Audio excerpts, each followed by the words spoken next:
ಈ ಕಾರ್ಯಕ್ರಮದ ಪ್ರಾಯೋಜಕರು ಜೈನ್ ಇರಿಗೇಷನ್ ಸಿಸ್ಟಮ್ಸ್ ಲಿಮಿಟೆಡ್, ಜಾಗತಿಕ ತುಂತುರು ಮತ್ತು ಹನಿ ನೀರಾವರಿ ಉಪಕರಣಗಳ ಉತ್ಪಾದಕರು, ಬೇಸಾಯ ತಂತ್ರಜ್ಞಾನ ನಿರೂಪಕರು ಹಾಗೂ ರೋಗರಹಿತ ಟಿಶ್ಯೂ ಕಲ್ಚರ್ ಗಿಡಗಳು, ಕ್ಯಾಡ್ಬರೀಸ್, ಕೋಕೋ ಬೆಳೆಸಿ ಅಧಿಕ ಆದಾಯ ಗಳಿಸಿ, ಹಾಗೂ ಸ್ಟಿಲ್ ಇಂಡಿಯಾ, ಸ್ಟಿಲ್ ಉಪಕರಣಗಳು ತನ್ನಿ ಪರಿವರ್ತನೆ. ವಿಕ್ರಮ್ ಸರು ನಮಗೆ ಕಳೆದ 2 ಸಂಚಿಕೆಗಳಿಂದ ಜಾಯ್ಕಾಯಿ ಬಗ್ಗೆ ಮಾಹಿತಿಯನ್ನು ಕೊಡ್ತಾನೆ ಬಂದರು. ಸೊ ಇವತ್ತಿನ ಕಾರ್ಯಕ್ರಮದಲ್ಲಿ ಜಾಯ್ಕಾಯಿದು ಮೊದಲಿಗೆ ನಾವು ಈ ಗೊಬ್ಬರ ನಿರ್ವಹಣೆ ನೋಡೋಣ. ಈ ಗೊಬ್ಬರಲ್ಲಿ ಸಾವಯವವಾಗಿ ಬೆಳೆಯೋರು ಇದ್ದಾರೆ, ಇದೇ ರೀತಿ ನಮ್ಮದು ಕೆಮಿಕಲ್ ಫರ್ಟಿಲೈಸರ್ ಹಾಕಿ ಬೆಳೆಯೋರು ಇದ್ದಾರೆ. ಯಾವ ರೀತಿ ಬೆಳೆದ್ರೆ ಉತ್ತಮ, ಹೇಗೆ ಬೆಳಿಬಹುದು ಅನ್ನೋದ್ರ ಬಗ್ಗೆ, ನೀರು ನಿರ್ವಹಣೆ ಹೇಗೆ ಅನ್ನೋದ್ರ ಬಗ್ಗೆನೂ ಕೂಡ ಮಾತಾಡೋಣ. ಸಾಮಾನ್ಯವಾಗಿ ಜಾಯ್ಕಾಯಿಗೆ ಬಾಧಿಸುವಂತಹ ರೋಗ ಕೀಟಗಳು, ಇದರ ಮಾರುಕಟ್ಟೆ ಹೇಗಿದೆ, ಟೋಟಲ್ ಆಗಿ ಎಕನಾಮಿ ಹೇಗಿದೆ, ಒಬ್ಬ ರೈತ ಸಾಮಾನ್ಯವಾಗಿ ಅಕಸ್ಮಾತ್ ಅವನೇನಾದ್ರು ತೆಂಗು ಅಡಿಕೆ ತೋಟ ಇದ್ದರೆ, ಕಾಫಿ ತೋಟ ಇದ್ದರೆ ಅಲ್ಲಿ ಜಾಯ್ಕಾಯಿಯನ್ನು ಯಾಕೆ ಬೆಳಿಲೇಬೇಕು ಅನ್ನೋ ಎಲ್ಲ ಪ್ರಶ್ನೆಗಳಿಗೆ ಇವತ್ತಿನ ಕಂತಿನಲ್ಲಿ ಉತ್ತರವನ್ನು ಹುಡುಕೋ ಪ್ರಯತ್ನವನ್ನು ಮಾಡೋಣ. ನಾವು ಜಾಯ್ಕಾಯಲ್ಲಿ ನ್ಯೂಟ್ರಿಯೆಂಟ್ ಮ್ಯಾನೇಜ್ಮೆಂಟ್, ಏನು ನಾವು ಗೊಬ್ಬರದ ನಿರ್ವಹಣೆ ತುಂಬ ಪ್ರಾಮುಖ್ಯತೆವಾಗಿರುತ್ತದೆ. ಜಾಯ್ಕಾಯಿಗೆ ನಾವು ಎಷ್ಟು ನ್ಯೂಟ್ರಿಯೆಂಟನ್ನು ನಾವು ಸೇರಿಸ್ತೀವಿ ಅದೇ ರೀತಿ ಪ್ರಮಾಣದಲ್ಲಿ ನಮಗೆ ಫಸಲು ಸಿಗುವಂಥದ್ದು. ಹಾಗಂತ ನಾವು ಅತಿ ಹೆಚ್ಚು ನ್ಯೂಟ್ರಿಯೆಂಟ್ಸನ್ನು ನಾವು ಅಪ್ಲೈ ಮಾಡೋದಕ್ಕಾಗಲ್ಲ. ನಾವು ಜಾಯ್ಕಾಯಲ್ಲಿ ಏನು ನಮ್ಮ ರೆಕಮೆಂಡೇಷನ್ಸ್ ಇದೆ, ಸಜೆಷನ್ಸ್ ಇದೆ, ಆ ರೀತಿಯಲ್ಲಿ ನಾವು ನ್ಯೂಟ್ರಿಯೆಂಟ್ಸನ್ನು ಅಪ್ಲೈ ಮಾಡಬೇಕಾಗತ್ತೆ. ಜಾಯ್ಕಾಯಲ್ಲಿ ಸಾಮಾನ್ಯವಾಗಿ ನಾವು ನೋಡುವಂಥದ್ದು ಆರ್ಗ್ಯಾನಿಕ್ ಹಾಗೆ ಇನ್ಆರ್ಗ್ಯಾನಿಕ್ ರೀತಿಯಲ್ಲಿ ನಾವು ಗೊಬ್ಬರ ನಿರ್ವಹಣೆ ಮಾಡುವಂಥದ್ದು. ಅದಲ್ಲದೆ ನಾವು ರೈತರು ಸಾಮಾನ್ಯವಾಗಿ ಕೇರಳದಲ್ಲಿ ನೋಡ್ತೀವಿ, ಈ ಜಾಯ್ಕಾಯಿಯಲ್ಲಿ ಅವರದೇ ಆದ ಒಂದು ರೀತಿಯಲ್ಲಿ ಗೊಬ್ಬರ ನಿರ್ವಹಣೆ ಅಥವಾ ನ್ಯೂಟ್ರಿಯೆಂಟ್ ಮ್ಯಾನೇಜ್ಮೆಂಟನ್ನು ಮಾಡ್ತಿದ್ದಾರೆ. ಸೊ ಜಾಯ್ಕಾಯಲ್ಲಿ ನಾವು ಗೊಬ್ಬರ ಹಾಕುವಾಗ ತುಂಬ ಗಾತ್ರವಾಗಿ ತೆಗೆದು ನಾವು ಗೊಬ್ಬರ ಹಾಕಬಾರ್ದು. ಸೊ ಸಾಮಾನ್ಯವಾಗಿ ಮೇಲ್ಪದರದ ಮಣ್ಣನ್ನು ಜಸ್ಟ್ ನಾವು ಸ್ಕ್ರೇಪ್ ಮಾಡಿಬಿಟ್ಟು ಅದಕ್ಕೆ ನಾವು ಲೈಮನ್ನು ಸೇರಿಸುವಂಥದ್ದು. ಸಾಮಾನ್ಯವಾಗಿ 500 ಗ್ರಾಮಿಂದ 2 kg ನಾವು ಲೈಮನ್ನು ರೆಕಮೆಂಡ್ ಮಾಡ್ತೀವಿ. ಅದು pHಗೆ ಅನುಸಾರವಾಗಿ ನಾವು ಹೇಳ್ಬೋದು. ಸೊ ಅದಲ್ಲದೆ ಅದಕ್ಕೆ ನಾವು ಏನು ಕೊಟ್ಟಿಗೆ ಗೊಬ್ಬರವನ್ನು ಸೇರಿಸುವಂಥದ್ದು ಅಥವಾ ಇನ್ಆರ್ಗ್ಯಾನಿಕ್ ಫರ್ಟಿಲೈಸರ್ಸ್ ಅಂತೀವಲ್ಲ, NPK, ನಾವು ಬೇರೆ ರೂಪದಲ್ಲಿ ಸಿಗುವಂಥದ್ದು, ಅದನ್ನು ಕೂಡ ನಾವು ಸೇರಿಸ್ತೀವಿ. ಸೊ ಹೀಗೆ ಸೇರಿಸೋದನ್ನು ನಾವು 2 ಸ್ಪ್ಲಿಟ್ನಲ್ಲಿ ಸೇರಿಸ್ಬೋದು. ಸಾಮಾನ್ಯವಾಗಿ ಮೇ ಸಮಯದಲ್ಲಿ ಮತ್ತು ಅಕ್ಟೋಬರ್ ನವಂಬರ್ ಸಮಯದಲ್ಲಿ ನಾವು ಸೇರಿಸ್ತೀವಿ. ಸೊ ಈ ಜಾಯ್ಕಾಯಲ್ಲಿ ನಾವು ಹೇಳೋದಂದರೆ ಫಸ್ಟ್ ವರ್ಷದಲ್ಲಿ ನಾವು ಏನು ಗಿಡ ನೆಟ್ಟ ನಂತರ ಫಸ್ಟ್ ವರ್ಷದಲ್ಲಿ ನಾವು 10 kg ಕೊಟ್ಟಿಗೆ ಗೊಬ್ಬರವನ್ನು ಹಾಕಬೇಕಾಗತ್ತೆ. ಸೊ ಅದಲ್ಲದೆ ನಾವು ಇನ್ಆರ್ಗ್ಯಾನಿಕ್ ಫರ್ಟಿಲೈಸರನ್ನು 20, 18, 50 ಗ್ರಾಮ್ನಷ್ಟು NPK ರೂಪದಲ್ಲಿ ನಾವು ಕೊಡಬೇಕಾಗತ್ತೆ. ಅದಲ್ಲದೆ ನಾವು ವರ್ಷಗಳು ಹಾಗೆ ಮುಂದುವರೆದಂಗೆ ನಾವು ಜಾಯ್ಕಾಯಿ ಒಂದು ಸ್ಟೆಬಿಲೈಸಿಂಗ್ ಪೀರಿಯಡ್ ಅಂತೀವಿ. ಸೊ ನಾವು ಜಾಯ್ಕಾಯಲ್ಲಿ 3 ಭೇದಗಳನ್ನು ಮಾಡ್ತೀವಿ. ಒಂದು ಜುವೆನಿಯಲ್ ಫೇಸು, ಅಂದರೆ ನಮಗೆ ಬೆಳವಣಿಗೆ ಹಂತ, ಹಾಗೆ ಈಲ್ಡಿನ ಒಂದು ನಾವು ಸ್ಟೆಬಿಲೈಸಿಂಗ್ ಪೀರಿಯಡು, ಆಮೇಲೆ ಈಲ್ಡು ಸ್ಟೆಬಿಲೈಸ್ ಆಗಿರುವಂಥ ಒಂದು ಸಮಯವನ್ನು ನಾವು ನೋಡ್ತೀವಿ.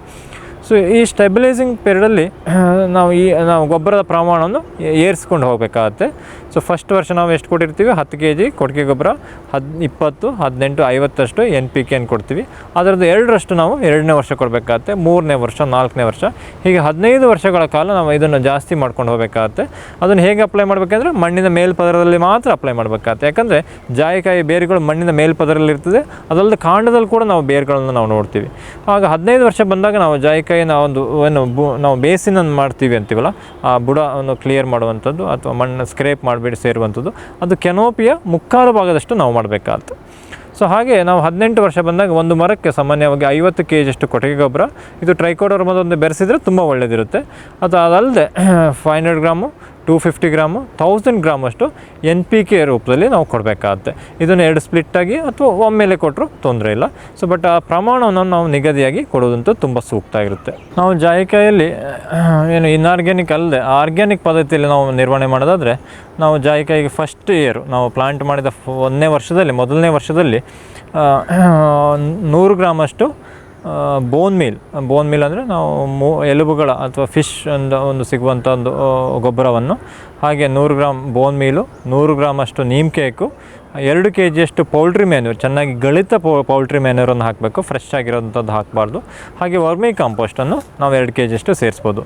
ಸೊ ಅದಲ್ಲದೆ ಈ ಅಜೋಸ್ಪಿರ್ಲಮ್ ಅಥವಾ ಫಾಸ್ಫೋಬ್ಯಾಕ್ಟೀರಿಯಾ ಹಾಗೂ PGPR ಮಿಕ್ಸ್ 1 ಅಂತ ನಮ್ಮಲ್ಲಿ ಸಿಗುವಂಥದ್ದು, ಅದು 25 ಗ್ರಾಮಿಂದ 50 ಗ್ರಾಮಷ್ಟು ನಾವು ಅದರೊಂದಿಗೆ ಮಿಕ್ಸ್ ಮಾಡಿಬಿಟ್ಟು ನಾವು ಗಿಡಕ್ಕೆ ಕೊಟ್ಟರೆ ತುಂಬ ಒಳ್ಳೆಯದಿರುತ್ತೆ.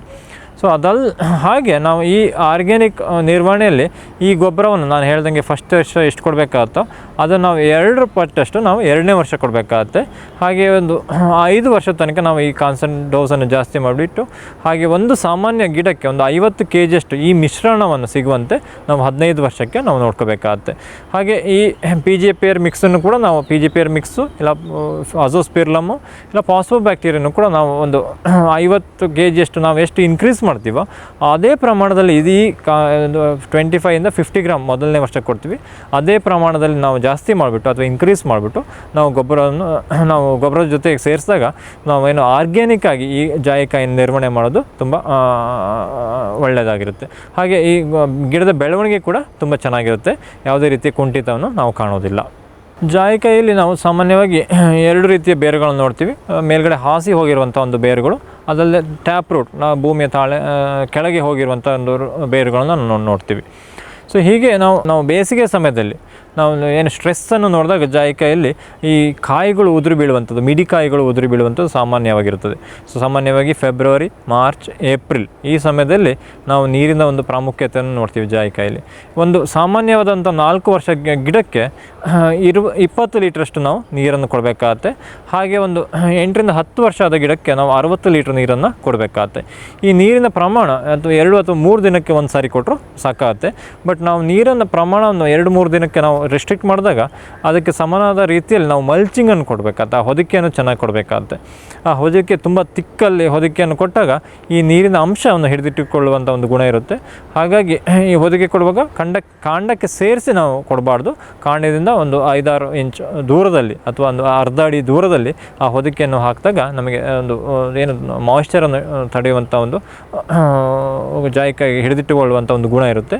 ಅದಲ್ಲದೆ ಈ ರೀತಿ ಹೊದಿಕೆ ಕೊಟ್ಟಾಗ ನಮಗೆ ಅದು ಆರ್ಗ್ಯಾನಿಕ್ ಮಲ್ಚಸ್ ಕೂಡ ಆಗುತ್ತೆ. ನಮಗೆ ಆರ್ಗ್ಯಾನಿಕ್ ಮ್ಯಾನೇಜ್ಮೆಂಟಲ್ಲಿ ತುಂಬ ಸುಲಭ ಆಗುತ್ತೆ. ಸೊ ಇದೊಂದು ಸಾಮಾನ್ಯವಾಗಿ ಜಾಯಿಕಾಯಲ್ಲಿ ನಾವು ನೋಡುವಂಥದ್ದು.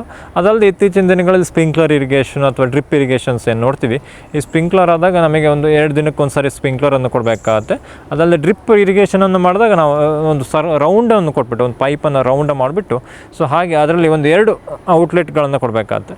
2 ಔಟ್ಲೆಟ್ ಆಗಿ ಸಾಮಾನ್ಯ ಪ್ರತಿದಿನ ನಮಗೆ ಒಂದು 16ರಿಂದ 20 ಲೀಟ್ರ್ ನೀರಷ್ಟು ಹೋಗುವಷ್ಟು ಒಂದು ಸಾಮಾನ್ಯವಾಗಿ ಬೆಳೆದು ನಿಂತಹ ಒಂದು ಕಾಯಿ ಅಥವಾ ಫಸಲು ಕೊಡುವಂಥ ಜಾಯಿಕಾಯಿ ಗಿಡಕ್ಕೆ ನಾವು ಅದನ್ನು ಕೊಡೋದು ತುಂಬ ಸೂಕ್ತವಾಗಿರ್ತದೆ.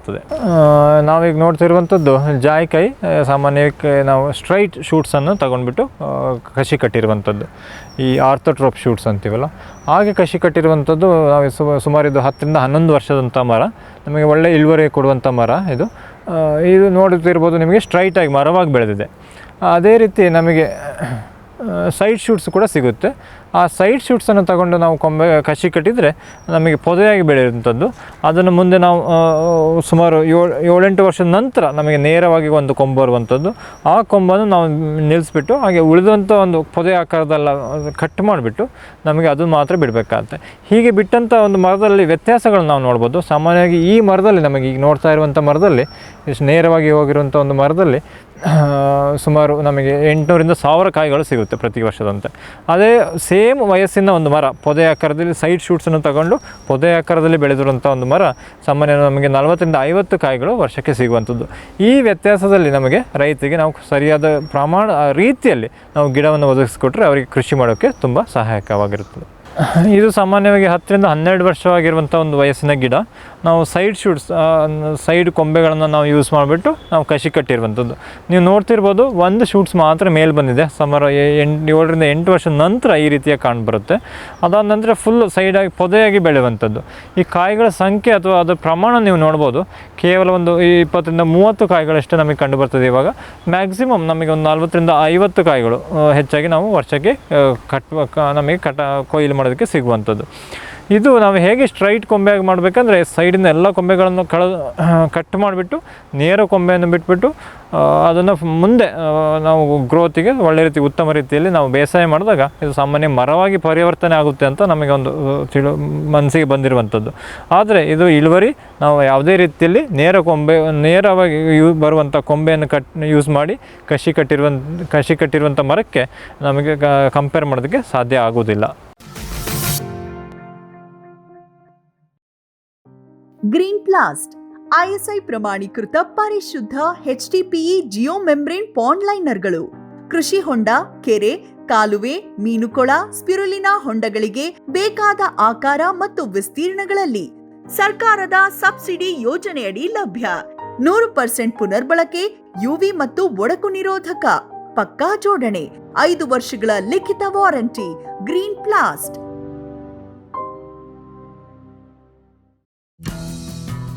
ಜೈನ್ಸ್ ಜಗತ್ತಿನ ಅತಿದೊಡ್ಡ ಅಂಗಾಂಶ ಕೃಷಿ ಪ್ರಯೋಗಾಲಯ ಹಾಗೂ ಟಿಸಿ ಗಿಡಗಳ ಉತ್ಪಾದಕರು.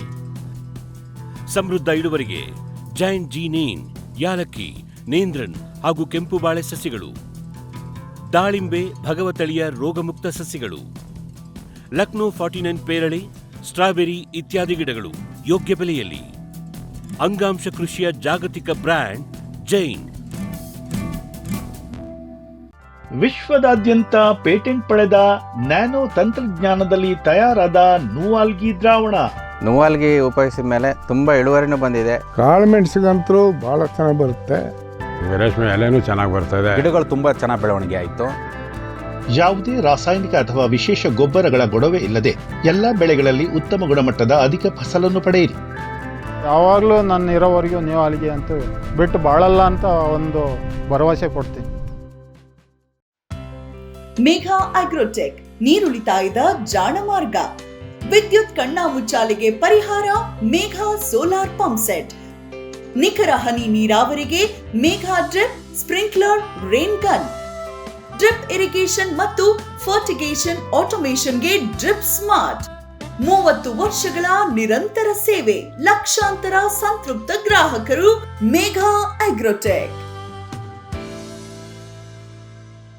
ಕ್ಯಾಪ್ಸ್ಬರ್ ಅಗ್ರಿಸೈನ್ಸ್, ಐಸಿಎಆರ್ ಕೃಷಿ ವಿಜ್ಞಾನ ಸಂಸ್ಥೆಗಳ ಸೂಕ್ಷ್ಮ ಪೋಷಕಾಂಶ ಮಿಶ್ರಣಗಳು. ಐಐಎಸ್ಆರ್ನ ಪೆಪ್ಪರ್ ಸ್ಪೆಷಲ್, ಜಿಂಜರ್ ರಿಚ್, ಕಾರ್ಬಮ್ ಸ್ಪೆಷಲ್, ಐಐಎಚ್ಆರ್ನ banana special, mango special, citrus special ಮತ್ತು ವೆಜಿಟೇಬಲ್ ಸ್ಪೆಷಲ್.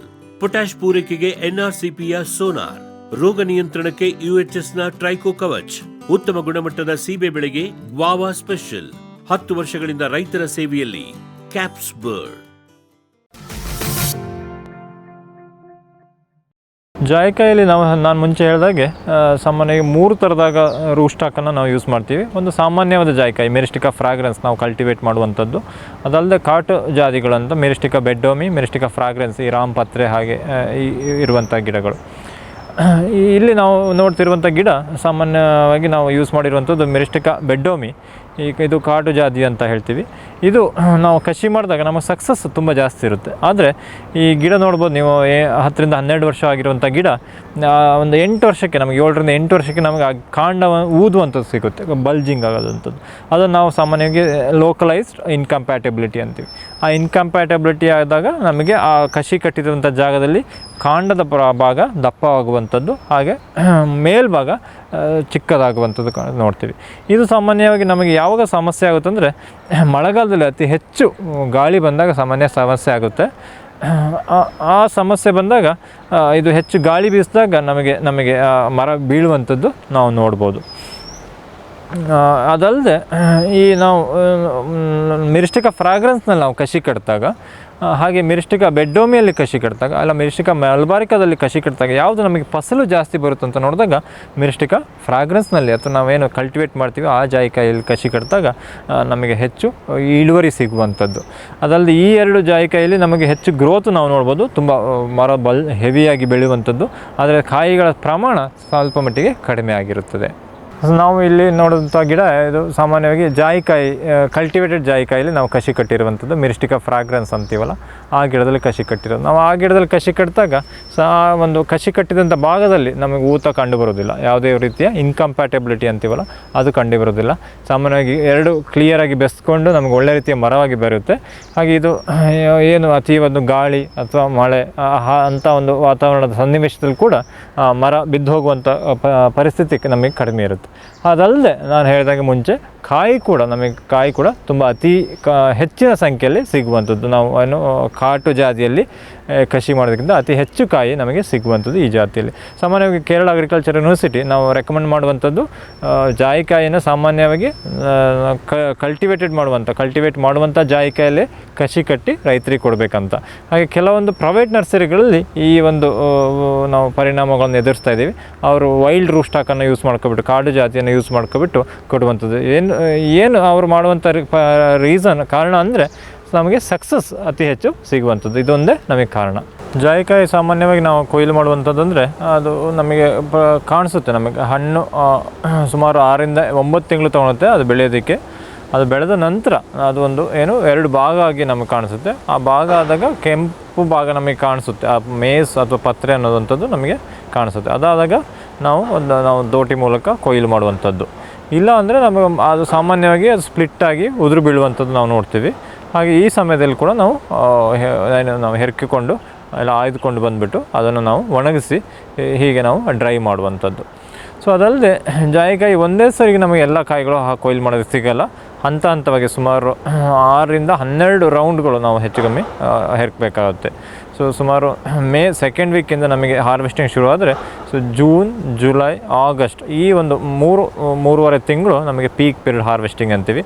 ಹಾಗೆ ಡಿಸೆಂಬರ್, ಜನವರಿ, ಫೆಬ್ರವರಿಲಿ ನಮಗೆ ಲೀನ್ ಪೀರಿಯಡ್ ಆಫ್ ಹಾರ್ವೆಸ್ಟಿಂಗ್, ಅತಿ ಕಡಿಮೆ ಕಾಯಿಗಳು ಅಥವಾ ವಿರಳ ಕಾಯಿಗಳು ಸಿಗುವಂಥದ್ದು. ಜಾಯಿಕಾಯಿ ಕೊಯ್ಲು ಮಾಡಿದ ನಂತರ ನಮಗೆ ಸಾಮಾನ್ಯವಾಗಿ ನಾವು ಏನು ಪೀಕ್ ಪೀರಿಯಡ್ ಆಫ್ ಹಾರ್ವೆಸ್ಟಿಂಗ್ ಅಥವಾ ನಮಗೆ ಒಂದು ಅತಿ ಹೆಚ್ಚು ಕಾಯಿಗಳು ಸಿಗುವಂಥದ್ದು ಮೇ 2nd ಫೋರ್ಟ್ನೈಟಿಂದ ಒಂದು 15ರ ನಂತರ ಜೂನ್, ಜುಲೈ, ಆಗಸ್ಟು. ಈ ಕಾಲದಲ್ಲಿ ಸಾಮಾನ್ಯವಾಗಿ ಮಳೆಗಾಲ ನಮಗೆ ಸ್ಟಾರ್ಟ್ ಆಗಿರುತ್ತೆ. ಮಳೆಗಾಲ ಆದಾಗ ಅತಿ ಹೆಚ್ಚು ತೇವಾಂಶ ಇರುವಂಥದ್ದು ಜಾಯಿಕಾಯಿಗಳನ್ನು ನಾವು ಪದೇ ಹೆರ್ಕಿಬಿಟ್ಟು ಅದನ್ನು ಒಣಗಿಸುವಂಥದ್ದು. ಸೊ ಡೈಲಿ ನಾವು 2 ದಿನಕ್ಕೊಂದ್ಸರಿ ಅಥವಾ 3 ದಿನಕ್ಕೊಂದ್ಸರಿ ನಾವು ತೋಟವನ್ನು ವಿಸಿಟ್ ಮಾಡಿಬಿಟ್ಟು ಬಿದ್ದಿರುವಂಥದ್ದು ಅಥವಾ ನಮಗೆ ಸ್ಪ್ಲಿಟ್ಟಾಗಿ ಓಪನ್ ಆಗಿರೋದು ತೂಗಿರುವಂಥ ಒಂದು ಈ ನಾವು ನೋಡ್ತಿರ್ಬೋದು ಅಂತಹ ಒಂದು ಕಾಯಿಗಳನ್ನು ನಾವು ಆಯ್ದುಕೊಂಡು ಬಂದುಬಿಟ್ಟು ಅದನ್ನು ನಾವು ಒಣಗಿಸೋಕ್ಕೆ ಯೂಸ್ ಮಾಡ್ತೀವಿ. ಇಲ್ಲ ಅಂದರೆ ನಾವು ಅಲ್ಲೇ ಫೀಲ್ಡ್ನಲ್ಲಿ ಬಿಟ್ಟರೆ ಏನಾಗುತ್ತೆ ಅಂದರೆ ಮಳೆಗಾಲ ಆದ್ದರಿಂದ ಅದು ಕೊಳೆಯುವಂಥ ಸಾಧ್ಯತೆ ಜಾಸ್ತಿ ಇರುತ್ತೆ. ಸೊ ಬೀಜಕ್ಕೆ ಸ್ವಲ್ಪ 1-2 ದಿನಗಳು ನಾವು ಲೇಟಾಗಿ ಹೆರ್ಕೊಂಡ್ರೂ ಆಗುತ್ತೆ, ಆಯ್ದುಕೊಂಡು ಬಂದರೂ ಆಗುತ್ತೆ. ಸೊ ಏನಾಗುತ್ತೆ, ಆ ಪತ್ರೆ ಅಥವಾ ಮೇಸ್ ನಾವು ಜಾಸ್ತಿ 3 ದಿನಕ್ಕಿಂತ ಜಾಸ್ತಿ ನಾವು ಫೀಲ್ಡಲ್ಲಿ ಬಿಟ್ಟರೆ, ಮಣ್ಣಿನಲ್ಲಿ ಬಿಟ್ಟರೆ ಅಲ್ಲಿ ಫಂಗಸ್ಗಳು ಡೆವಲಪ್ ಆಗುವಂಥದ್ದು, ಹಾಗೆ ಅದು ಒಂದು ಕೊಳೆಯುವಂಥದ್ದು ನಾವು ನೋಡ್ತೀವಿ. ನಮಗೆ ಅದು ಉತ್ತಮ ಬೆಲೆ ಇರುವಂಥದ್ದೇ ಪತ್ರೆಗೆ. ಹಾಗಾಗಿ ಅದನ್ನು ನಾವು ಸರಿಯಾದ ರೀತಿಯಲ್ಲಿ ನಾವು ಆಯ್ದುಕೊಳ್ಬೇಕಾಗತ್ತೆ ಫ್ರೆಶ್ ಇರುವಾಗಲೇ. ಸೊ ಹೀಗೆ ಜಾಯಿಕಾಯಿಯನ್ನು ಆಯ್ದುಕೊಂಡ್ರ ನಂತರ ಏನು ಮಾಡಬೇಕಂದ್ರೆ ಫಸ್ಟ್ ನಾವು ಬ್ಲೀಚಿಂಗ್ ಮಾಡುವಂಥದ್ದು ಅಥವಾ ಬಿಸಿ ನೀರಲ್ಲಿ 1 ನಿಮಿಷ 2 ನಿಮಿಷ ಇಡುವಂಥದ್ದು. ಸೊ ಸಾಮಾನ್ಯವಾಗಿ ಏನು ರೆಕಮೆಂಡ್ ಮಾಡ್ತೀವಿ ಅಂದರೆ ನಾವು ಸುಮಾರು 70 ಡಿಗ್ರಿಯಿಂದ 75 ಡಿಗ್ರಿ ಸೆಲ್ಸಿಯಸ್ ನೀರಿನಲ್ಲಿ, ಬಿಸಿ ನೀರಿನಲ್ಲಿ 2 ರಿಂದ 3 ನಿಮಿಷಗಳ ಕಾಲ ಅದ್ದಿಡಬೇಕಾಗತ್ತೆ. ಸೊ ಹೀಗೆ ಅದ್ದಿಟ್ಟಾಗ ನಮಗೆ ಫೀಲ್ಡಿನಲ್ಲಿರುವಂಥ ಮಣ್ಣು ಹಾಗೂ ಫಂಗಸ್ ನಾವೇನು ವಾಶ್ ಮಾಡ್ಬೋದು.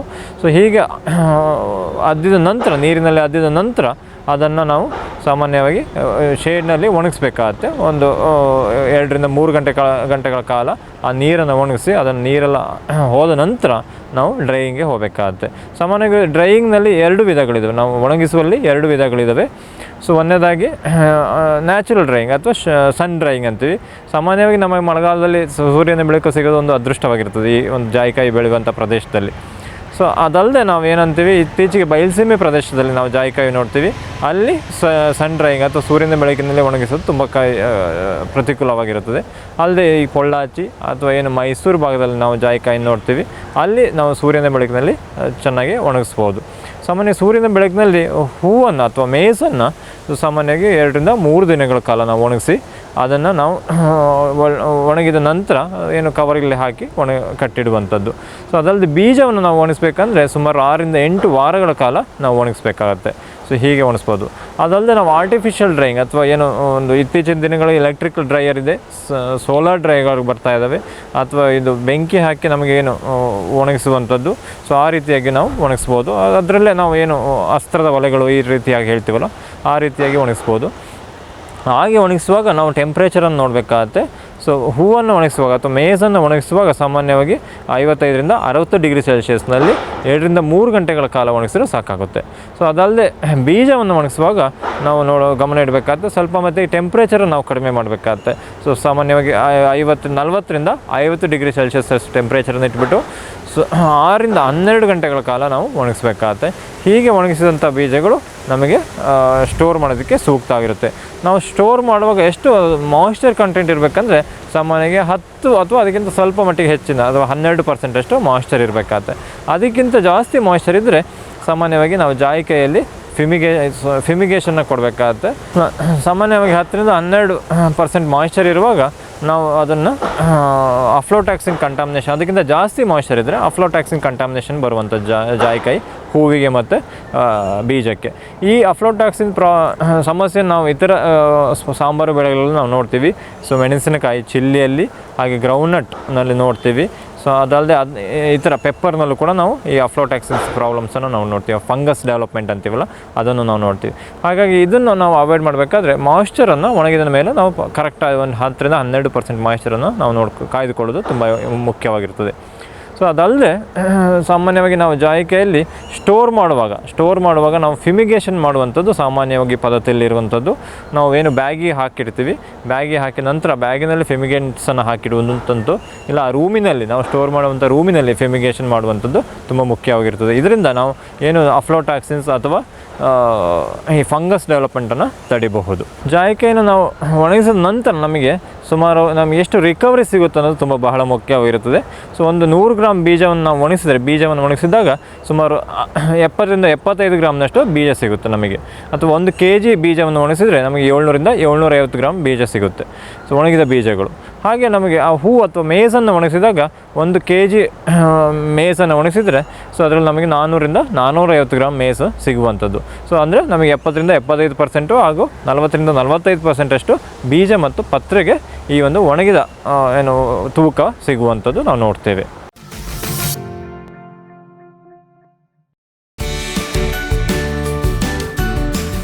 ಎಲ್ಸಾಲ್ ತಂದಿದೆ ಜಾಗತಿಕ ಗುಣಮಟ್ಟದ ನಿಖರ ನೀರಾವರಿ ಮತ್ತು ಫರ್ಟಿಗೇಷನ್ ಆಟೋಮೇಷನ್ ತಂತ್ರಜ್ಞಾನ. ಕೃಷಿ ಕಾರ್ಮಿಕರ ಕೊರತೆ, ದುಬಾರಿ ಕೂಲಿ ಮತ್ತು ಅನಿಯಮಿತ ವಿದ್ಯುತ್ ಪೂರೈಕೆಗೆ ಪರಿಹಾರ. ನಮ್ಮ 12 ವರ್ಷಗಳ ನಂಬಿಕಾರ್ಹ ಉಪಕರಣಗಳಿಂದ ಇದೀಗ ಕೃಷಿ ನೀರಾವರಿ ನಿಮ್ಮ ಬೆರಳ ತುದಿಯಲ್ಲಿ. ಎಲ್ಸಾಲ್. ಫ್ಯೂಚರ್ ಬಯೋಟೆಕ್ ಸಾವಯವ ಕೃಷಿಯ ವೇಗವರ್ಧಕ. ಪೋಷಕಾಂಶ ಪೂರೈಕೆಗೆ NPK ಕಲ್ಚರ್, ವ್ಯಾಮ್, PSP ಮತ್ತು KMB. ಜೈವಿಕ ರೋಗ ಕೀಟ ನಿಯಂತ್ರಣಕ್ಕೆ ಟ್ರೈಕೋಡರ್ಮಾ, ಸೂಡೋಮೊನಾಸ್. ಸಾವಯವ ಗೊಬ್ಬರ ಉತ್ಪಾದನೆಗೆ ಕಾಂಪೋಸ್ಟ್ ಕಲ್ಚರ್. ಹೂವು ಕಾಯಿ ಉದುರುವ ಸಮಸ್ಯೆಗೆ ಕಾಮಧೇನು ಮತ್ತು ಸತ್ವ. ಮಣ್ಣಿನ ಆರೋಗ್ಯ ವೃದ್ಧಿಗೆ ಫ್ಯೂಚರ್ ಬಯೋಟೆಕ್, ಧಾರವಾಡ.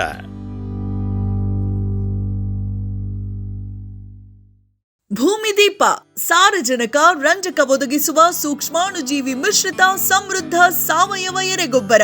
ಕಾಳು ಮೆಣಸಿಗೆ ಟ್ರೈಕೋಡರ್ಮಾ ಸಂವರ್ಧಿತ ವಿಶೇಷ ಎರೆಗೊಬ್ಬರ. ಕುದುರೆ, ಹೇಸರಗತ್ತೆ, ಲದ್ದಿಯ ಅಧಿಕ ಪೌಷ್ಟಿಕಾಂಶದ ಅಶ್ವಸಾರ ಎರೆಗೊಬ್ಬರ. NPK, ಲಘು ಮತ್ತು ಸೂಕ್ಷ್ಮ ಪೋಷಕಾಂಶಗಳು, ಸಸ್ಯ ಪ್ರಚೋದಕಗಳು ಹಾಗೂ ಹಾರ್ಮೋನುಗಳ ಆಗರ. ಭೂಮಿದೀಪ ಎರೆಗೊಬ್ಬರ.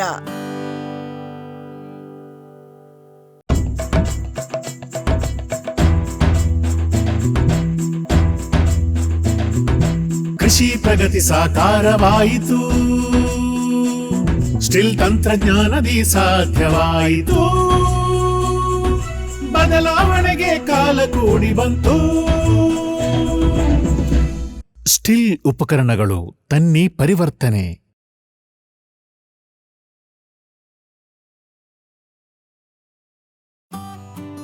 ಕ್ಯಾಡ್ಬರಿ ಚಾಕೊಲೇಟಿನ ಮೂಲ ಅಂಶ ಕೋಕೋ. ನಿಮ್ಮ ಆದಾಯ ದ್ವಿಗುಣಕ್ಕೆ ಕೋಕೋ ಒಂದು ಉತ್ತಮ ಬೆಳೆ. ಅಂತರ ಬೆಳೆ, ಏಕ ಬೆಳೆಯಾಗಿ ಕರ್ನಾಟಕದೆಲ್ಲೆಡೆ ಕೋಕೋ ಬೆಳೆಯಬಹುದು. ಹೈಬ್ರಿಡ್ F1 ಗಿಡಗಳ ಪೂರೈಕೆ ಮತ್ತು ಕೋಕೋ ಬೀಜ ಖರೀದಿ ಕ್ಯಾಡ್ಬರಿಯಿಂದ. ಲಕ್ಷಾಂತರ ಎಕರೆ ಬೆಳೆ ವಿಸ್ತರಣೆಗೆ ಇದೇ ಅವಕಾಶ. ಈ ಸದಾವಕಾಶವನ್ನ ಸದ್ಬಳಕೆ ಮಾಡಿಕೊಳ್ಳಿ. ಜೈನ್ ಇರಿಗೇಷನ್ ಸಿಸ್ಟಮ್ಸ್ ಲಿಮಿಟೆಡ್ ಭಾರತದ ಹನಿ ನೀರಾವರಿ ತಂತ್ರಜ್ಞಾನದ ಪ್ರಥಮ ಪ್ರವರ್ತಕ. ಜಗತ್ತಿನ ಅತಿ ದೊಡ್ಡ ಸ್ಪ್ರಿಂಕ್ಲರ್ಸ್ ಉತ್ಪಾದಕ ಕಂಪನಿ. ಸಂರಕ್ಷಿತ ಕೃಷಿಯಲ್ಲಿ ಹಸಿರು ಮನೆಗಾಗಿ ಮಿಸ್ಟರ್, ಫಾಗರ್, ಫ್ಯಾನ್ ಮತ್ತು ಪ್ಯಾಡ್ ಹಾಗೂ ನೆರಳು ಮನೆ. ಸ್ವಯಂ ಚಾಲಿತ ನೀರಾವರಿ ವ್ಯವಸ್ಥೆ ಮತ್ತು ರಸಾವರಿ ತಂತ್ರಜ್ಞಾನ. ಕೃಷಿಯಲ್ಲಿ ನೀರಿನ ಸಮರ್ಪಕ ಬಳಕೆ ಹಾಗೂ ಉಳಿತಾಯಕ್ಕೆ ಮತ್ತೊಂದು ಹೆಸರು ಜೈನ್.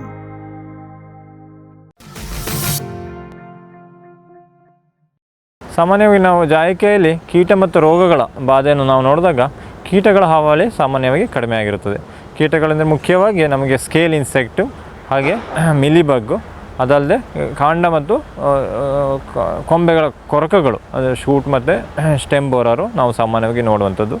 ಹಾಗೆ ಈ ಸ್ಕೇಲ್ ಇನ್ಸೆಕ್ಟ್ ಸ್ವಲ್ಪ ಜಾಸ್ತಿ ಪ್ರಮಾಣದಲ್ಲಿ ಈ ಒಂದು ಬೇಸಿಗೆ ಕಾಲದಲ್ಲಿ ನಾವು ಕಂಡುಬರುವಂಥದ್ದು. ಹಾಗೆ ಮಿಲಿಬಗ್ಗು, ಅದರಿಂದ ಅತಿಯಾದ ಒಂದು ನಾವು ಏನು ಕ್ರಾಪಿಗೆ ತೊಂದರೆಗಳನ್ನು ನಾವು ಅನುಭವಿಸಿದಂಥದ್ದು ನೋಡುವಂಥದ್ದು ತುಂಬ ಕಡಿಮೆ ಇರುತ್ತದೆ, ತುಂಬ ವಿರಳವಾಗಿರುತ್ತದೆ.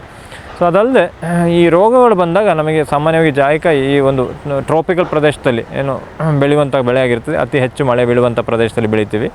ಸೊ ಈ ಪ್ರದೇಶದಲ್ಲಿ ಬೆಳೆಯುವಾಗ ಸಾಮಾನ್ಯವಾಗಿ ನಮಗೆ ಡೈಬ್ಯಾಕ್ ಸಿಮ್ಟಮ್ಸು, ಅದಲ್ಲದೆ ಫೈಟಾಪ್ತರಾ ಲೀಫ್ ಫಾಲು, ಹಾಗೆ ಫೈಟಾಪ್ತರಾ ಫ್ರೂಟ್ ರಾಟ್ ಬರುವಂಥದ್ದು. ಸೊ ಅದಲ್ಲದೆ ಮತ್ತು ಲೀವ್ ಸ್ಪಾಟನ್ನು ನಾವು ಸಾಮಾನ್ಯವಾಗಿ ನೋಡ್ತೀವಿ. ಸೊ ಈ ಒಂದು ರೋಗಗಳಿಗೆ ಸಾಮಾನ್ಯವಾಗಿ ನಾವು ಬೋರ್ಡೋ ಮಿಕ್ಸ್ಚರನ್ನು ನಾವು ಹೇಳುವಂಥದ್ದು. ಲೀವ್ ಸ್ಪಾಟು, ಹಾಗೆ ಡೈಬ್ಯಾಕು, ಹಾಗೆ ಲೀಫ್ ಫಾಲು, ಹಾಗೆ ಫ್ರೂಟ್ ರಾಟ್, ಈ ಒಂದು ರೋಗಗಳಿಗೆ ನಾವು ಸಾಮಾನ್ಯವಾಗಿ ಬೋರ್ಡೋ ದ್ರಾವಣವನ್ನು ನಾವು ಹೇಳ್ತೀವಿ. ಇಲ್ಲ ಯಾವುದೇ ರೀತಿಯ ಕಾಪರ್ ಫಂಜಿಸೈಡ್ಸನ್ನು ನಾವು ಸ್ಪ್ರೇ ಮಾಡೋದ್ರಿಂದ ಈ ರೋಗಗಳನ್ನು ಸಾಮಾನ್ಯವಾಗಿ ಹತೋಟಿ ಮಾಡುವಂಥದ್ದು. ಅಥವಾ ಅದಲ್ಲದೆ ನಾವು ಸಾಮಾನ್ಯವಾಗಿ ಸಗಣಿ ಗೊಬ್ಬರದ ಜೊತೆಗೆ ಟ್ರೈಕೋಡರ್ಮನ್ನು ಅತಿ ಹೆಚ್ಚು ಪ್ರಮಾಣದಲ್ಲಿ ನಾವು ಸೇರಿಸಿದಾಗ ಈ ರೋಗಗಳ ಬಾಧೆಯನ್ನು ಸಾಮಾನ್ಯವಾಗಿ ನಾವು ತಡಿಬಹುದು. ನಾವು ಜಾಯಿಕಾಯಿಯನ್ನು ಏನು ನಾವು ತೋಟದಲ್ಲಿ ನೆಡುವಂಥ ಸಮಯದಲ್ಲಿ ಮುಂಜಾಗ್ರತೆ ಕ್ರಮ ಅಂದರೆ ನಾವು ಗಿಡ ತರುವಂಥದ್ದು. ಸೊ ಗಿಡವನ್ನು ನಾವು ಆಯ್ದ ನರ್ಸರಿಗಳಲ್ಲಿ ನಾವು ತರುವಂಥದ್ದು, ಇಲ್ಲ ಆಯ್ದ ವೆರೈಟಿಗಳನ್ನು, ನಮ್ಮ ಪ್ರದೇಶಕ್ಕೆ ಸೂಕ್ತವಾದಂಥ ವೆರೈಟಿಗಳನ್ನು ತರುವಂಥದ್ದು ತುಂಬ ಉತ್ತಮ. ಸೊ ಸಾಮಾನ್ಯವಾಗಿ ನಮಗೆ ನೋಡ್ತೀವಿ ನಾವು ಜಾಯಿಕಾಯಿ ಗಿಡಕ್ಕೆ ಅತಿ ಹೆಚ್ಚು ಒಂದು ಖರ್ಚು ತಗುಲುವಂಥದ್ದು. ಅದಾದ ನಂತರ ನಾವು ಭೂಮಿಯನ್ನು ನಾವೇನು ಎಲ್ಲ ರೀತಿ ಕ್ಲೀನ್ ಮಾಡಿ ನೆಡುವಂಥ ಅವಶ್ಯಕತೆ ಇಲ್ಲ. ಈ ಏನು ಎಕ್ಸಿಸ್ಟಿಂಗ್ ಪ್ಲಾಂಟೇಷನ್ಸ್ ಅಥವಾ ಉಳ್ಳ ಪ್ರದೇಶದಲ್ಲಿ ಅರೆಕನಟ್ಟು, ಇಲ್ಲ ಕೋಕೋನಟ್ಟು, ಇಲ್ಲ ಕಾಫಿ, ಪೆಪ್ಪರ್ ಏನು ಪ್ಲಾಂಟೇಷನ್ಗಳಲ್ಲಿ ನಾವು ಉಪಬೆಳೆಯಾಗಿ ಬೆಳೆಯುವಂಥದ್ದು. ಜಾಯಿಕಾಯಲ್ಲಿ ನಮಗೆ ಆದಾಯ ಕೂಡ ಜಾಸ್ತಿ ಇದ್ದರೂ ಕೂಡ ಇದೊಂದು ಉಪಬೆಳೆಯೇ. ಸೊ ಹಾಗೆ ಜಾಯಿಕಾಯಿ ಬೆಳೆಯುವಾಗ ನಾವು ಅದೇನು ತೋಟವನ್ನು ಕ್ಲೀನ್ ಮಾಡುವಂಥದ್ದಿಲ್ಲ. ಆ ಉಳ್ಳ ಪ್ರದೇಶದಲ್ಲಿ ನಮಗೆ ಏನು ಅಂತರದಲ್ಲಿ ನಾವೇನು ಸಜೆಸ್ಟ್ ಮಾಡುವ ಅಂತರದ 8 ಮೀಟ್ರ್ ಇಲ್ಲ 9 ಮೀಟ್ರ್ ಅಂತರದಲ್ಲಿ ಸಾಮಾನ್ಯವಾಗಿ ಗಿಡವನ್ನು ನೆಡುವಂಥದ್ದು. ಸೊ ಗಿಡವನ್ನು ನೆಟ್ಟು ನಾವು 3 ವರ್ಷಗಳ ಕಾಲ ನಾವು ನಿರ್ವಹಣೆ ಮಾಡಬೇಕಾಗುತ್ತೆ. ಅದಕ್ಕೆ ಸಾಮಾನ್ಯವಾಗಿ ಗೊಬ್ಬರ ಹಾಗೂ ನೀರು ಉಣಿಸೋದು, ಇಂಥ ಒಂದು ಖರ್ಚುಗಳು ಸಾಮಾನ್ಯವಾಗಿ ಬರುವಂಥದ್ದು. ಸೊ ಅದಲ್ಲದೆ ನಾವು ಮಳೆಗಾಲದಲ್ಲಿ ಒಂದು ಪ್ರೊಫಿಲಾಕ್ಟಿಕ್ ಮುಂಜಾಗ್ರತೆ ಕ್ರಮವಾಗಿ ಬೋರ್ಡೋ ದ್ರಾವಣವನ್ನು ಸ್ಪ್ರೇ ಮಾಡುವಂಥದ್ದು ಕೂಡ ಒಂದು ಸಾಮಾನ್ಯವಾಗಿ ತಗುಲುವಂಥ ಒಂದು ಖರ್ಚು. ಹೀಗೆ ನಾವು ಜಾಯಿಕಾಯಿ ನೆಡುವಾಗ ನಾವು ಏನು ನಮಗೆ ಒಂದು ತಗುಲುವಂಥ ಖರ್ಚು ಅಂದರೆ ಒಂದು ಗಿಡದ ಖರ್ಚು, ಹಾಗೆ 3 ವರ್ಷದ ನಿರ್ವಹಣೆ ಖರ್ಚು, 3 ವರ್ಷದ ನಂತರ ನಮಗೆ ಕಾಯಿ ಸಿಗುವಂಥದ್ದು. ಆ ಕಾಯಿ ಸಿಕ್ಕ ನಂತರ 8 ವರ್ಷಗಳವರೆಗೆ ಕಸಿ ಗಿಡ ನಮಗೆ ಒಂದು ಈಲ್ಡ್ ಜಾಸ್ತಿ ಆಗ್ತಾ ಇರುತ್ತೆ. ಎಲ್ಲ ವರ್ಷ ನಮಗೆ ಫಸಲು ಜಾಸ್ತಿ ಆಗ್ತಿರುತ್ತೆ. ಹಾಗೆ ಅದಾದ ನಂತರ ನಾವೇನು ಹೇಳ್ತೀವಿ, 8 ವರ್ಷದ ನಂತರ ನಮಗೆ ಒಂದು ಕಮರ್ಷಿಯಲ್ ಈಲ್ಡ್ ಸಿಗುವಂಥದ್ದು ಜಾಯಿಕಾಯಲ್ಲಿ. ಸೊ ಆ ಕಮರ್ಷಿಯಲ್ ಈಲ್ಡ್ ಬಂದ ನಂತರ ನಾವೇನೋ ಒಂದು ಲೆಕ್ಕವನ್ನು ಹಾಕಿದರೆ ನಮಗೆ ಒಂದು ಮರದಿಂದ ಸಾಮಾನ್ಯವಾಗಿ 4 ರಿಂದ 5 kgಯಷ್ಟು ಹೂವು ಅಥವಾ ಮೇಸು ಸಿಗುತ್ತೆ. ಸಾಮಾನ್ಯವಾಗಿ 20 ರಿಂದ 25 kgಯಷ್ಟು ನಮಗೆ ಒಂದು ಕಾಯಿ ಸಿಗುವಂಥದ್ದು, ಬೀಜ ಸಿಗೋದು. ಇದು ಒಣಗಿದ ತೂಕ ನಾನು ಹೇಳ್ತಾ ಇರುವಂಥದ್ದು. ಸೊ ಇದರಿಂದ ನಾವು ಈ ಒಂದು ಪ್ರೆಸೆಂಟ್ ರೇಟಲ್ಲಿ ನೋಡಿದರೆ ನಮಗೆ ಸಾಮಾನ್ಯವಾಗಿ ಕಾಯಿಗೆ ಸುಮಾರು 200 ರಿಂದ 250 ರೂಪಾಯಿ ಇದೆ. ಸೊ ಅದಲ್ಲದೆ ಹೂವಿಗೆ, ಮೇಸಿಗೆ 1200 ರಿಂದ 1400 ರೂಪಾಯಿ ನಾವು ಮಾರ್ಕೆಟ್ನಲ್ಲಿ ನೋಡ್ಬೋದು. ಸೊ ಈ ಒಂದು ಬೆಲೆಯಲ್ಲಿ ನಾವು ಕ್ಯಾಲ್ಕುಲೇಷನ್ ಮಾಡಿದಾಗ ಒಂದು ಗಿಡದಿಂದ ನಮಗೆ 10 ರಿಂದ 12 ಸಾವಿರ ಆದಾಯ ಸಿಗುವಂಥದ್ದು ನಾವು ನೋಡ್ತೀವಿ. ಸೊ ಹಾಗಾಗಿ ನಾನು ಮತ್ತೊಮ್ಮೆ ಹೇಳೋಕ್ಕೆ ಇಷ್ಟಪಡ್ತೀನಿ, ನೀವು ಗಿಡ ನೆಡುವಾಗ ಆಯ್ದ ಗಿಡಗಳನ್ನು, ಇಲ್ಲ ಆಯ್ದ ವೆರೈಟಿಗಳನ್ನು ಹಾಗೂ ಆಯ್ದ ನರ್ಸರಿಗಳಲ್ಲಿ ತಂದು ನೆಡುವಂಥದ್ದು ತುಂಬ ಸೂಕ್ತವಾಗಿರುತ್ತದೆ. ಅದರಿಂದ ನಮ್ಮ ಮುಂದಿನ ಬೆಳೆ ನಮಗೆ ಡಿಸೈಡ್ ಆಗುವಂಥದ್ದು. ನಾವು ಸಾಮಾನ್ಯವಾಗಿ ಜಾಯಿಕಾಯಿನ ಸಾಂಬಾರು ಪದಾರ್ಥ ಅಲ್ಲದೆ ಇನ್ನಿತರ ಔಷಧ ಹಾಗೂ ಪರ್ಫ್ಯೂಮರಿ ಪ್ರಾಡಕ್ಟ್ಸ್ ಆಗಿ ನಾವು ಯೂಸ್ ಮಾಡ್ತಾಯಿದ್ದೀವಿ. ಅದಲ್ಲದೆ ಏನು ನಾವು ಪ್ರೋಸೆಸ್ ಪ್ರಾಡಕ್ಟ್ಸ್ ಅಂತ ಹೇಳ್ತೀವಿ, ಅದನ್ನು ಕೂಡ ನಾವು ಜಾಯಿಕಾಯಲ್ಲಿ ನಾವು ಬಳಕೆ ಮಾಡ್ತಾಯಿದ್ದೀವಿ. ಸೊ ಜಾಯಿಕಾಯಿ ಬೀಜದಿಂದ ಹಾಗೂ ಪತ್ರೆಯಿಂದ ನಾವು ಸಾಮಾನ್ಯವಾಗಿ ಆಯಿಲ್ ಮತ್ತು ಓಲಿಯೋರಿಸಿನ್ಸ್ ಏನು ನಾವು ಹಾಟ್ ಮೆಥಡಲ್ಲಿ ಎಕ್ಸ್ಟ್ರಾಕ್ಟ್ ಮಾಡುವಂಥ ಒಂದು ಬಟರನ್ನು, ಫ್ಯಾಟನ್ನು ನಾವು ಜಾಯಿಕಾಯಲ್ಲಿ ನೋಡ್ಬೋದು. ಸೊ ಇದರ ಪ್ರಮಾಣ ಸಾಮಾನ್ಯವಾಗಿ ಆಯಿಲಿಂದ ಪ್ರಮಾಣ ನಾವು ನೋಡಿದಾಗ 7 ರಿಂದ 16% ನಾವು ಸಾಮಾನ್ಯವಾಗಿ ಆಯಿಲ್ ಕಂಟೆಂಟನ್ನು ಜಾಯಿಕಾಯಿ ಪತ್ರೆ ಮತ್ತು ಬೀಜದಲ್ಲಿ ನಾವು ನೋಡ್ತೀವಿ. ಸೊ ಅದಲ್ಲದೆ ಜಾಯಿಕಾಯಿ ಏನು ಹಾಟ್ ಫ್ಯಾಟ್ ಅನ್ನೋದು 12 ರಿಂದ 13% ನಾವು ನೋಡ್ತೀವಿ ಫ್ಯಾಟ್ ಕಂಟೆಂಟನ್ನು. ಸೊ ಅದಲ್ಲದೆ ಫಿಕ್ಸ್ಡ್ ಆಯಿಲ್ ಅಥವಾ ಏನು ಬಟರ್ ಅಥವಾ ಕೋಲ್ಡ್ ಫ್ಯಾಟ್ ಅನ್ನುವಂಥದ್ದು ಸಾಮಾನ್ಯವಾಗಿ 25 ರಿಂದ 40% ನಾವು ಜಾಯಿಕಾಯಲ್ಲಿ ಕಾಣ್ಬೋದು. ಸೊ ಇದನ್ನು ನಾವು ಸಾಮಾನ್ಯವಾಗಿ ಕಂಪನಿಗಳು ಇದನ್ನು ನಾವು ಅವಲಂಬಿಸಿ ಅದನ್ನು ಎಕ್ಸ್ಟ್ರಾಕ್ಟ್ ಮಾಡಿಬಿಟ್ಟು ಅದನ್ನು ನಾವೇನು ಫುಡ್ ಡ್ರಾಪ್ಸ್ ಅಥವಾ ಇತರ ವ್ಯಾಲ್ಯೂ ಆಡೆಡ್ ಫಾರ್ಮ್ಸಲ್ಲಿ ನಾವು ಆಹಾರ ಪದಾರ್ಥಗಳಿಗೆ ಸೇರಿಸುವಂಥದ್ದು ನಾವು ನೋಡ್ತೀವಿ. ಸೊ ಅದಲ್ಲದೆ ಈ ಜಾಯಿಕಾಯಿ ಬೀಜ ಮತ್ತು ಹೂವಿನಲ್ಲದೆ ಏನು ತೊಗಟೆ ಇರುತ್ತಲ್ಲ, ರಿಂಡ್ ಅಂತ ಕರಿತೀವಲ್ಲ, ಅದರಲ್ಲೂ ಕೂಡ ಹಲವಾರು ರೀತಿಯ ನಾವು ವ್ಯಾಲ್ಯೂಡೆಡ್ ಪ್ರಾಡಕ್ಟ್ಸ್ ಪ್ರೊಸೆಸ್ಡ್ ಫಾರ್ಮ್ಸನ್ನು ನಾವು ಮಾರ್ಕೆಟ್ನಲ್ಲಿ ನೋಡ್ಬೋದು. ಇತ್ತೀಚಿನ ದಿನಗಳಲ್ಲಿ ನಾವು ಜಾಯಿಕಾಯಿ ಸಿಪ್ಪೆಯಿಂದ ಅಥವಾ ರಿಂಡಿಂದ ಸುಮಾರು 8-10 ಪ್ರಾಡಕ್ಟ್ಸ್ಗಳನ್ನು ನಾವು ಉತ್ಪಾದನೆ ಮಾಡ್ತೀವಿ ಅಥವಾ ತಯಾರಿಸ್ತಾ ಇದ್ದೀವಿ. ಸೊ ಇದೊಂದು ಚಿಕ್ಕ ಒಂದು ಹೋಮ್ ಸ್ಕೇಲ್ ಪ್ರೊಸೆಸಿಂಗ್ಗೆ ತುಂಬ ಉಪಯುಕ್ತವಾದಂಥ ಒಂದು ಪದಾರ್ಥ. ಸೊ ಈ ರಿಂಡ್ ಸಾಮಾನ್ಯವಾಗಿ 0.25 0.5% ಅಷ್ಟು ಆಯಿಲನ್ನು ಹೊಂದಿರುತ್ತೆ. ಅದು ಈ ಮಿರಿಸ್ಟಿಸಿನ್ ಕಂಟೆಂಟ್ ಅನ್ನೋದು ನಮ್ಮ ಜಾಯಿಕಾಯಲ್ಲಿ ಪ್ರಮುಖವಾಗಿ ಕಂಡುಬರುವಂಥ ಒಂದು ಅಂಶ. ಆ ಮಿರಿಸ್ಟಿಸಿನ್ ನಮಗೆ ತುಂಬ ಮೆಡಿಸಿನಲ್ ವ್ಯಾಲ್ಯೂಸನ್ನು ನಾವು ಅದನ್ನು ಕನ್ಸ್ಯೂಮ್ ಮಾಡಿದಾಗ ನಮಗೆ ಸಿಗುವಂಥದ್ದು. ಈ ರಿಂಡಿನಲ್ಲಿ ಕೂಡ ಮೆರಿಸ್ಟಿನ್ ಆಯಿಲ್ ಇರೋದ್ರಿಂದ ಆ ಆಯಿಲ್ನಲ್ಲಿ ಮೆರಿಸ್ಟಿಸಿನ್ ಇರುತ್ತೆ. ಸೊ ಹಾಗೆ ಈ ರಿಂಡನ್ನು ನಾವು ಸಾಮಾನ್ಯವಾಗಿ ಹಲವಾರು ಬಗೆಯ ಒಂದು ಪ್ರೋಸೆಸ್ ಪ್ರಾಡಕ್ಟ್ಸನ್ನು ನಾವು ತಯಾರಿಸ್ತಿದ್ದೀವಿ. ಸಾಮಾನ್ಯವಾಗಿ ನಾವು ನೋಡುವಂಥದ್ದು nutmeg wine, nutmeg jam, nutmeg syrup, nutmeg chutney powder, nutmeg pickle, nutmeg mouth freshener, nutmeg squash. So ಹೀಗೆ ಹಲವಾರು ರೀತಿಯ ನಾವು ಪ್ರೋಸೆಸ್ ಪ್ರಾಡಕ್ಟ್ಸನ್ನು ನಾವು ನೋಡ್ತಾ ಇದ್ದೀವಿ. ಸೊ ಈ ಪ್ರೋಸೆಸ್ ಪ್ರಾಡಕ್ಟ್ಸ್ ಎಲ್ಲವೂ ನಟ್ಮೆಗ್ ರಿಂಡ್ ಅಥವಾ ಸಿಪ್ಪೆಯಿಂದ ತಯಾರಿಸುವಂಥದ್ದು. ಇದು ನಮ್ಮ ಮಹಿಳೆಯರಿಗೆ ಹೆಚ್ಚಿನ ರೀತಿಯಲ್ಲಿ ಒಂದು ವ್ಯಾಲ್ಯೂ ಅಡಿಷನಲ್ಸಲ್ಲಿ ಇನ್ವಾಲ್ವ್ ಆಗೋದಕ್ಕೆ ತುಂಬ ಉಪಯುಕ್ತವಾಗಿದೆ. ವೀಕ್ಷಕರೇ, ಇಷ್ಟೋ ತನಕ ಇವತ್ತಿನ ಕಂತಿನಲ್ಲಿ ನಾವು ಜಾಯಿಕಾಯ್ದು ನೀರು ಗೊಬ್ಬರ ನಿರ್ವಹಣೆ, ರೋಗ ಕೀಟ ನಿರ್ವಹಣೆ, ಮಾರುಕಟ್ಟೆ ಮತ್ತು ಎಕನಾಮಿಕ್ಸು ಇವೆಲ್ಲದರ ಬಗ್ಗೆ ಮಾಹಿತಿಯನ್ನು ತಿಳ್ಕೊಂಡ್ವಿ. ಈಗ ನಮ್ಮ ಈ ಜಾಯಿಕಾಯಿ ಸರಣಿಗೆ ಬಂದರೆ ವಿಕ್ರಮ್ ಸರ್ ಜೊತೆಗೆ ನಾವು ಮಾತಾಡ್ತಾ ಅವರಿಂದ ಮಾಹಿತಿಯನ್ನು ಪಡ್ಕೊಳ್ತಾ ಜಾಯಿಕಾಯಿ ಅಂದರೆ ಏನು ಅನ್ನೋದರಿಂದ ಹಿಡಿದು ಯಾವ ರೀತಿ ಗಿಡಗಳನ್ನು ಹಾಕಬೇಕು, ಎಲ್ಲಿ ಹಾಕಬೇಕು, ಹೇಗೆ ಮೇಂಟೈನ್ ಮಾಡಬೇಕು, ಎಲ್ಲಿ ಮಾರಬೇಕು, ಈ ಎಲ್ಲ ಮಾಹಿತಿಯನ್ನು ಒಟ್ಟಾರೆ ಜಾಯಿಕಾಯಿ ಬಗ್ಗೆ ಮಾಹಿತಿಯನ್ನು ನಾವು ಈ 3 ಕಂತುಗಳಲ್ಲಿ ತಿಳ್ಕೊಂಡ್ವಿ. ಸೊ ನಮಗೆ ಕೇರಳಕ್ಕೆ ಕರೆದು ಇಲ್ಲೆಲ್ಲ ಉಳ್ಕೊಳ್ಳೋಂಥ ವ್ಯವಸ್ಥೆಯನ್ನು ಎಲ್ಲವನ್ನು ನೋಡ್ಕೊಂಡಿದ್ದು ಸಹಿತ ವಿಕ್ರಮ್ ಸರೇ. ಜೊತೆಗೆ ಇಲ್ಲಿಗ ರೈತರು ನಾವು ಹಲವಾರು ತೋಟಕ್ಕೆ ಹೋಗೋದಿದೆ, ಅವರನ್ನು ಮಾತಾಡಿಸಿ ಆ ಕಾರ್ಯಕ್ರಮಗಳು ನಿಮಗೂ ಕೊಡೋದಿದೆ, ಅವೆಲ್ಲವನ್ನು ನಮಗೆ ಫೆಸಿಲಿಟೇಟ್ ಮಾಡಿದ್ದು ವಿಕ್ರಮ್ ಸರು. ಸೊ ಅವರಿಗೂ ಕೂಡ ಧನ್ಯವಾದವನ್ನು ಹೇಳ್ತಾ ಜಾಯಿಕಾಯಿ ಬಗ್ಗೆ ಇನ್ನೂ ಹಲವಾರು ಕಾರ್ಯಕ್ರಮಗಳು ಬರೋದಿದೆ, ಅವುಗಳನ್ನು ನಿರೀಕ್ಷಿಸಿ ಅಂತ ಹೇಳ್ತಾ ನಾವು ಇವತ್ತಿನ ಕಾರ್ಯಕ್ರಮವನ್ನು ಮುಗಿಸ್ತಾ ಇದ್ದೀವಿ. ನಮಸ್ಕಾರ. ಈ ಕಾರ್ಯಕ್ರಮದ ಪ್ರಾಯೋಜಕರು ಜೈನ್ ಇರಿಗೇಷನ್ ಸಿಸ್ಟಮ್ಸ್ ಲಿಮಿಟೆಡ್, ಜಾಗತಿಕ ತುಂತುರು ಮತ್ತು ಹನಿ ನೀರಾವರಿ ಉಪಕರಣಗಳ ಉತ್ಪಾದಕರು, ಬೇಸಾಯ ತಂತ್ರಜ್ಞಾನ ನಿರೂಪಕರು ಹಾಗೂ ರೋಗರಹಿತ ಟಿಶ್ಯೂ ಕಲ್ಚರ್ ಗಿಡಗಳು, ಕ್ಯಾಡ್ಬರೀಸ್, ಕೋಕೋ ಬೆಳೆಸಿ ಅಧಿಕ ಆದಾಯ ಗಳಿಸಿ, ಹಾಗೂ ಸ್ಟಿಲ್ ಇಂಡಿಯಾ, ಸ್ಟಿಲ್ ಉಪಕರಣಗಳು ತನ್ನಿ ಪರಿವರ್ತನೆ.